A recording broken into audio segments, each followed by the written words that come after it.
Futurs Médias ñu ngi leen di nuyu ñu ngi am mbégte bu yaatu dellu si ak yéen ci seen émission Faram Facce ni ñu koy defee àllarba bu jot ci waxtu bi ñu dikk ci ak yéen tey nag ñu am ci gan muy le ministre Alioune Ndoye ñu wax leen ni moom moo jiite napp gi jiite koom gi nekk itam ci wàllu napp gi muy économie maritime nekk maire bu Dakar Plateau nekk itam tête de liste bu coalition Benno Bokk Yaakaar ci département bu Dakar moom la ñu recevoir mbokk yi tey seen émission Faram Facce ak télévision Futurs Médias monsieur le ministre maa ngi lay nuyu.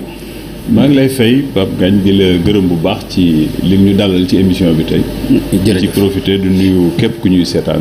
ci émission bi. jërëjëf monsieur le ministre mënuñu bañ a tàmbale nag décision bi nga xam ni Yewwi Askan Wi jël nañ ko tey ku ne xam na ni am na benn manifestation bu ñu waroon amal ñu mujj teg ko ci suuf am na ay arguments yu ñu avancé. bokk na ci tolluwaayu réew mi ci tabaski gi ci njàng mi ajug màkk gi ak yeneen ban jàngat nga def ci génn bi nga xam ni Yewwi Askan Wi def nañ ko ba mën a dakkal génn bi ñu waroon a def tey. waaw di leen féliciter ci loolu.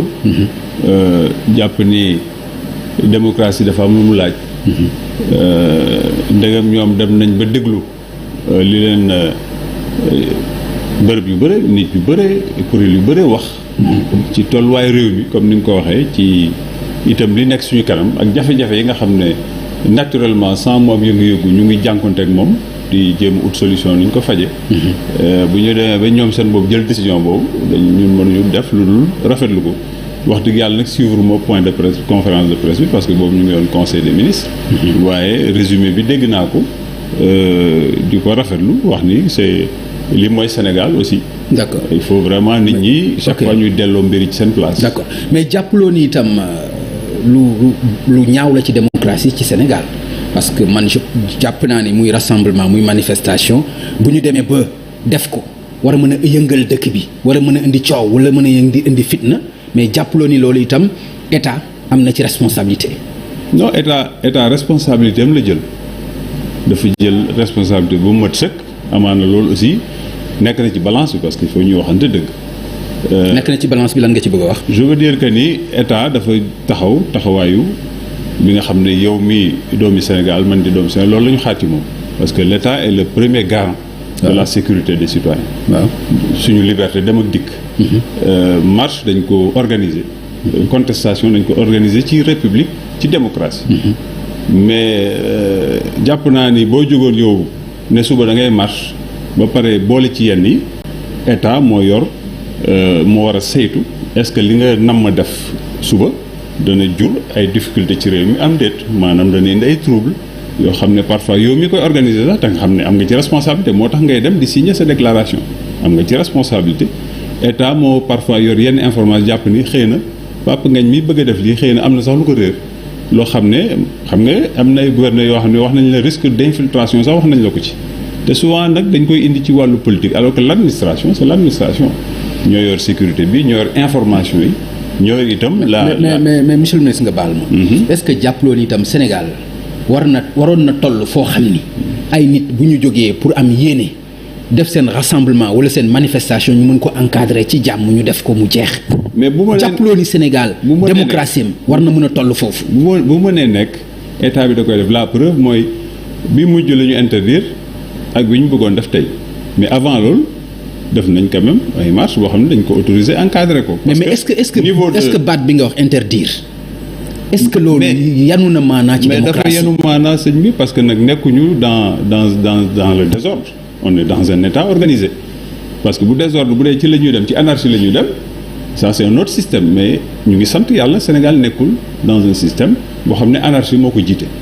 donc boo demee bay yëglu marche di wax fan la ban waxtu la ba ban waxtu c'est pour permettre aux services qui doivent gérer cela l'encadrer ñu jël seen matukaay. bu dee nag am na jël seen matukaay oui d'accord naa jël seen matuwaay mais pas jël seen matuwaay ci tere ko jël seen matuwaay ci encadrer ko. bu mënee c'est-à-dire bu mënul jur dara loo xam day yàqal askan wi xam nga ma jël exemple rek ñoom ñoo jox seen lay tey.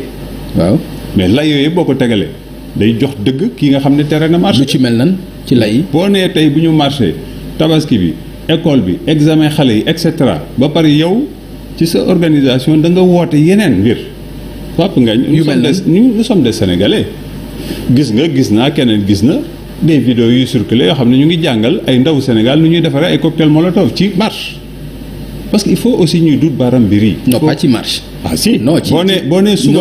non pas ci marche. je veux dire peut-être ci résistance ci marche boo xam ne dañ ko tere. résistance c'est-à-dire que dañu nekk ci guerre wala. ah non ñoom dañu jàpp nekk ni ci occupation dañu nekk ci guerre dañuy jàpp ni ci oppression la ñuy dund. non xam nga parce loolu que am sa liberté pour mën a taxaw ñu ne la doog fi defee. la liberté est encadrée la liberté ce n'est pas l'anarchie la liberté ce n'est pas de dire un responsable politique bu ëllëgee bu ngeen prochaine marche bu ngeen demee toj këru jàmbur di ngeen fa fekk alal ça c'est pas de la liberté am na foo xam ne bu ko état defuloon ci dal kii wax loolu dañ ko war a jëli parce que c'est un appel à aller attaquer des citoyens en bonne et due forme. lu tax jëlewuñ ko. non dama ne xam nga état. lu tax jëlewuñ ko. pare ba loolu man yoruma décision waaw non dañ ko war a jëli. dama ne mais lu tax jëliwuñ ko. dama ne dama nekk nañ ci dëkk. ah na ci dëkk. dama ne état moo yor yenn yi nga xam da koy saytu. Pape Ngagne nous avons besoin de vivre en paix yow fi mu ne nii sa kër boo paree sa liggéey mooy sa havre de paix lu dëgg. benn boroom kër du nangu ñuy menacer loolu. waaw. et du jëmukaay parce que nous avons été des opposants tey ñu ngi ci nguur gi. waaw du dëgg. yëpp jaar nañ ci. donc l'expérience doit servir également. pourtant ni ngeen ci jaaree woon de. non pas nii ñun on n'a jamais. appelé nii ngeen ci jaaree woon déedéet Pape Ngagne ma suñu woote ne dem leen attaquer ji ay citoyens sénégalais ma suñu ko def ma suñu woote ne dañuy attaquer ji les institutions de la République Pape Ngagne ñun dem nañ fi ba boycotter législative da ngeen ko fàtte dem nañ ba boycotter législative président Abdoulaye def ay ces élections nekk seul ak ñi ànd ak moom pendant toute une législature. du dëgg woote wuñ ñu dem toj institutions yi woote wuñ ñu dem attaquer. donc aussi ñun tey c'est en connaissance de cause la ñuy wax yenn yi parce que duñ ko dund dañ ci jaar. du dëgg te réew mi nag moom réew mi lu ndaw la ci espace moom la ñu am. donc mënuñu nangu aussi parce que damaa bëgg nguur damaa bëgg jot ci dara te yàllaa koy joxe mu jaral ma lu nekk. ça il faut vraiment un repli. d'accord nit ñi dellu soit à la raison. xam ni mën nañ ci ñaaw mais du tax ñu jot ci. lu dëgg mën nañ ci rafet jot ci. d'accord non yow li nga jàppee ñaaw. loolu yow sa gis-gis la mais ñoom li ñu yow li ñu ñoom seen taxawaay li ñu ko jàppee mooy xeex mooy par exemple nguur gu leen di jaay doole la nguur gu leen di noot la ñu war a jàkkaarloo ak ñoom amuñu leneen lu dul wax ak askan wi ñu ànd ci xeex loolu nga xam ni nguur gi mi ngi leen koy teg te teg ko. mais xam nga man politique laa tey bu dee man saa yu ma amee problème ci wàllu leneen lu dul politique ma jafandu ci politique. pour justifier loolu. moo ñu yóbbu ci lii. si lan nga bëgg a wax ci loolu yooyu tam. mais dama ne aujourd'hui yaa ngi wone les images ñi toogul ci table yi quasiment ñan ñoo amul problème avec la justice sénégalaise dañ bëgg wax ne loolu lépp politique la. pourtant nuru na ko de. attends nuru na ko de. non sa analyse la wala non bu dee bu xalifa ku ne xam na ni jege na ko. jege na ko c'est-à-dire. bu dee non xalifa la est-ce que xalifa la. non yow yaa ma wax. dama ne ma ni la. bu dee yow yaa ni ma ñi nekk ci table ji. wala ñi nekk ci biir ñoom ñëpp am nañ problème ak justice Sénégal. wala amul c'est des faits ça. waaw c'est des faits. c'est des faits maintenant après mën nañ dugg ci analyse bi on peut se substituer aux avocats et aux magistrats. mais les faits sont constants. te yow muy nekk wàllu tasum xabaar yow faits yi ñoo la intéressé d'abord. leneen ni c'est de l'analyse ku ci ne mën nga ci dem. et souvent cette analyse là malheureusement elle est orientée elle est encadrée par parloo. te xam nga yow man moo wax loolu par parloo souvent mooy yàq penc bi ñu bokk. kon loolu déjà ab constat la boo xam ne politique oui mais la politique n'est pas loo xam ne genre nu mu tuddati la immunité bu ñu la jox.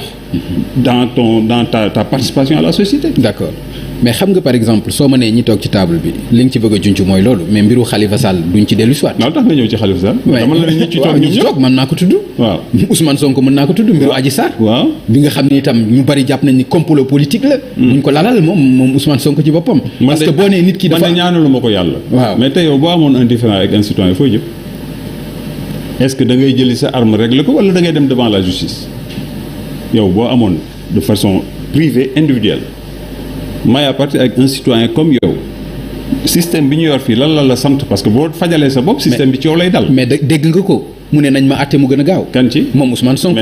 l'affaire Adji Sarr. mais dégg nga loolu wala dégguloo ko. mais ba tey c'est-à-dire bul bëgg a indi problème boobu nga indi ko fii. parce que combat bi mi ngi koy def boobu ba léegi moom ak ay partisans. déggoo benn yoon ñu wax ci mbiru Adji Sarr. dama ne oui parce que kooku c'est le. mais xam nga ni déggoo ñu wax ko ci. c'est le discours qui gêne mais je dis. ok aujourd'hui ba fi may wax ak yow nii xale boobu xaw ma ko mu ngi quasiment appelé à l'aide au peuple sénégalais pour que ñu rendre ko justice. Elle a raison moi je suis pas magistrat fekkewu ma. nekkuma woon fa loolu amee. Elle demande à ce qu'on lui rende justice ba léegi l'organisation qui est faite c'est d'empêcher qu'il y ait ce déroulement. ah sëñ bi est-ce que jàkkaarloo na juge ba léegi. mais loolu loolu juge la koy laaj loolu juge la koy laaj. waaw mais non mais monsieur le ministre loolu koo koy wax loolu. ah yow yaa ma laaj. mais man maa la laaj. kon nag yaa ma mais est-ce que déggoon est-ce que boobaak léegi entendre nañ ko est-ce que boobu léegi jàkkaarloo na ak juge. oui mais loolu monsieur le ministre. mais dama ne mais yéen aussi yéen a nekk ci état. non mais loolu suñu la ko laajul waroo ñu ko laaj. maa nekk ci état nekkuma ci justice. waaw encore une fois. ces frontières faut savoir les garder da nga ne yaa nekk yéen a nekk ci état. waaw état bi du justice.